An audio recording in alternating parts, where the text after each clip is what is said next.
My brother Tyler moved into my house temporarily after his divorce, then secretly added his name to my utility bills and changed the mailing address to his. I found out when my mortgage company sent a foreclosure notice to his P.O. box. He called it a clerical mix-up.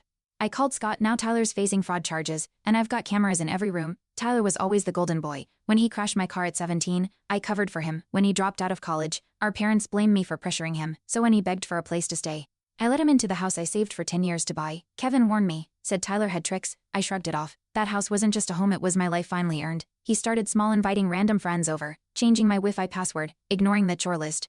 But when Sarah came by and he told her I wasn't home while I was upstairs, I knew it wasn't forgetfulness, it was control. Kevin told me to draw a line. I tried to. Tyler laughed. You've always been so territorial. That's when I started logging everything, every bill, every email. I needed proof before confronting him. I wasn't losing my house without a fight. I filed a formal report with my mortgage lender. Their rep said the address change matched the verified secondary resident. I froze. Tyler had used my old driver's license from a junk drawer. Sarah suggested we speak to a lawyer. Scott looked over the documents, eyebrows raised. This wasn't a mistake. Kevin asked if Tyler was after the deed. I didn't know yet, but the red herring was clear. The paper trail Tyler created looked scarily official.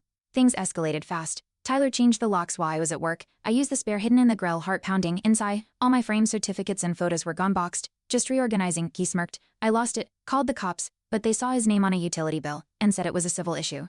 Kevin pulled me aside. He's gaslighting you. I sat on the steps, fists clenched. This was bigger than roommate drama. Scott filed a cease and desist and helped me draft a formal eviction, but Tyler responded with his own lawyer, claiming tenant rights. It felt surreal.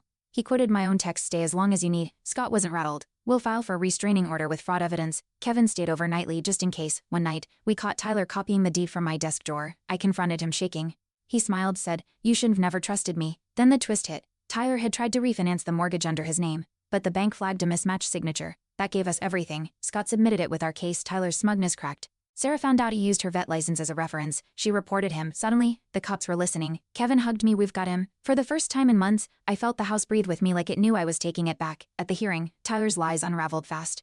The judge granted the restraining order and full eviction. Scott patted my back. Kevin whispered, told you, I changed every lock that afternoon. Sarah brought cupcakes and said the place felt lighter. I stood in the living room, my name on every paper, and let myself believe I was finally safe in my own home. Tyler moved back in with our parents, who've gone suspiciously quiet. Kevin and I replaced the living room wall with shelves, my books, my victories. Sarah painted the kitchen. I framed the first utility bill with just my name on it. Trophy wall, Kevin joked. But it wasn't petty. It was proof that I built something, and I got it back. Thanks for watching. Hit subscribe to check out more stories on my channel.